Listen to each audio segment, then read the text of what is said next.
ஓம் சாய்ராம். என் அன்பு செல்லுமே, என்னுடைய அழகான தங்கமே, கவலை, கஷ்டம், சந்தோஷம் இது எல்லாமே ஒரு மனிதனுக்கு வாழ்க்கையில் வரக்கூடியதுதான். அது எல்லாம் ஒரு நேரம் சேர்ந்து வரும், எல்லாம் ஒரு நேரம் தனித்தனியாக வரும். எது எப்பொழுது வருகிறது என்பது யாருக்கும் இங்கு புரியாது. அவரவர்களுடைய இஷ்டத்திற்கு அது வரும். எல்லாம் அவனவன் செய்யும் கர்ம வினைகளை பொறுத்து. அம்மா, உன்னுடைய வாழ்க்கையில் நிறைய சோதனை, நிறைய வேதனை. இந்த சோதனை வேதனை அனைத்தையும் உன்னுடைய வாழ்க்கையில் குறைப்பதற்கு என்னால் மட்டுமே முடியும்.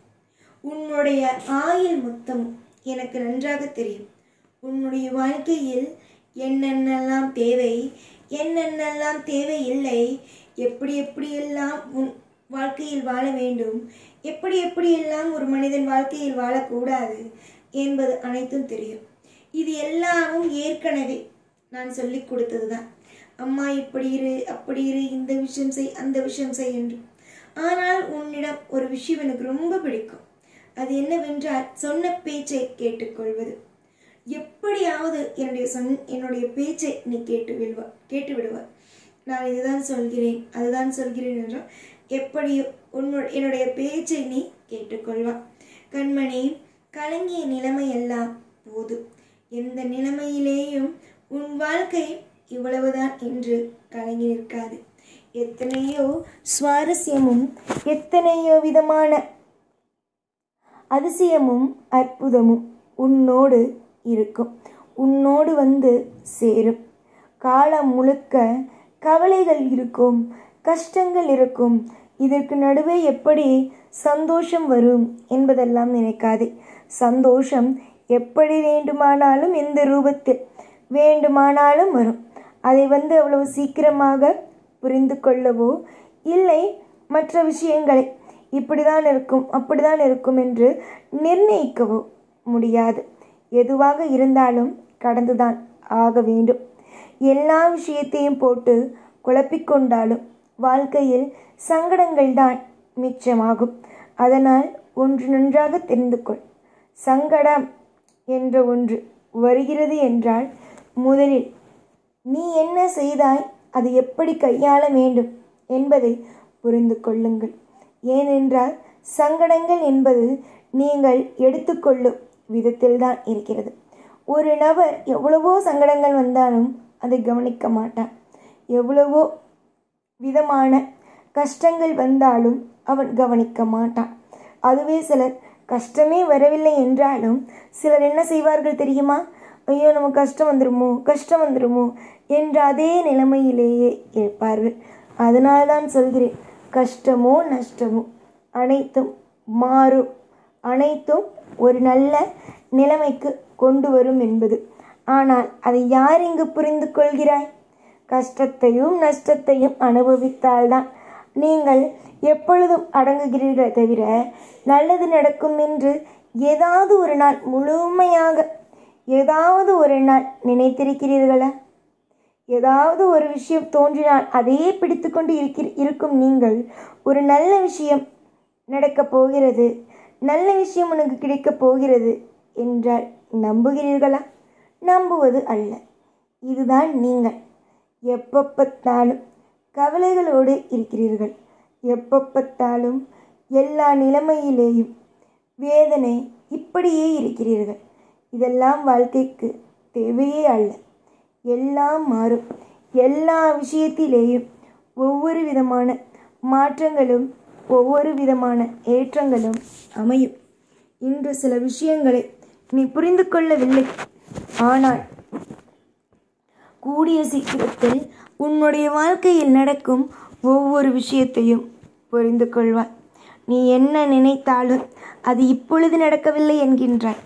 ஆனால் நீ என்ன நினைத்தாலும் இன்னும் கொஞ்ச நாளில் நடக்கப் போகிறது.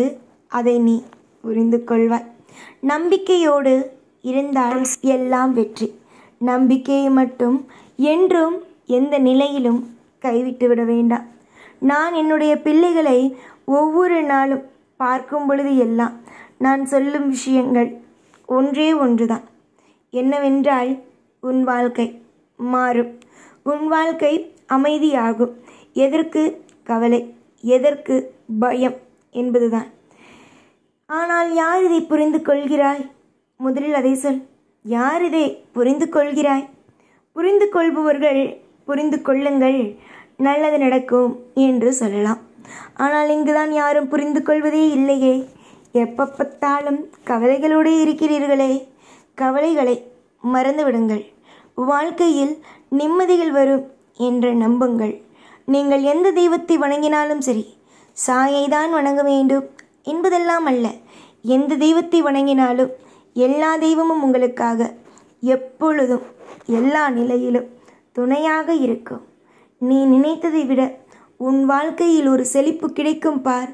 அப்பொழுதுதான் புரிந்து கொள்வாய் நம் வாழ்க்கையில் முன்னேறிவிட்டோம் என்று. ஆனால் இப்பொழுது எல்லாம் சொன்னால் நீ என்ன நினைப்பாய் தெரியுமா? இதெல்லாம் எப்பொழுதும் சொல்வது தானே. இதெல்லாம் எங்கு நடக்கப் போகிறதா? இது என்ன நடக்கப் போகிறதா? அது என்ன நடக்கப் போகிறதா என்று. ஒவ்வொரு மனிதனும் இப்படித்தான். நீ எப்படி இப்பொழுது நான் ஒரு விஷயத்தை செய்கிறேன் என்று சொன்னாலும் செய்யட்டும் நம்புகிறேன் என்று சொல்கிறாயோ, அதே மாதிரிதான் மற்றவர்களும் நீ ஒரு விஷயத்தை நீ செய்கிறேன், நான் இதில் வெற்றி அடைவேன் என்று சொன்னால் யாரும் நம்ப மாட்டார்கள். சரிகிறதா? ஆனால் அதுவே ஜெயித்துவிட்டு வந்தால் நம்புவார்கள். நீ தெய்வத்தையே நம்பாத பொழுது, தெய்வம் செய்தால் நம்புவேன் என்று நம்பும் பொழுது உன்னை மனிதனாக இருக்கும் உன்னை யாராவது நம்புவார்களா? நீயாக முயற்சி எடு. உனக்கு எவ்வளவு தூரம் துணையாக இருந்து உன்னுடைய வாழ்க்கை ஒரு அழகான பாதையை கொண்டு செல்ல முடியுமோ அவ்வளவு தூரம் அழகாக கொண்டு செல்கிறேன். ஒரு இடத்தில் கூட உன்னுடைய வாழ்க்கையை கொஞ்சம் கூட குறைக்காமல் ஒரு அற்புத பாதையை அமைத்து செல்கிறேன். நீ, உன் குடும்பம் மற்றும் உனக்கு பிடித்தவர்கள் அனைவருமே நிம்மதியாக வாழ்வதற்கு நானே என்று துணையாகவே இருப்பேன். நல்லதே நடக்கட்டும், ஐஸ்வர்யங்கள் சேரட்டும்.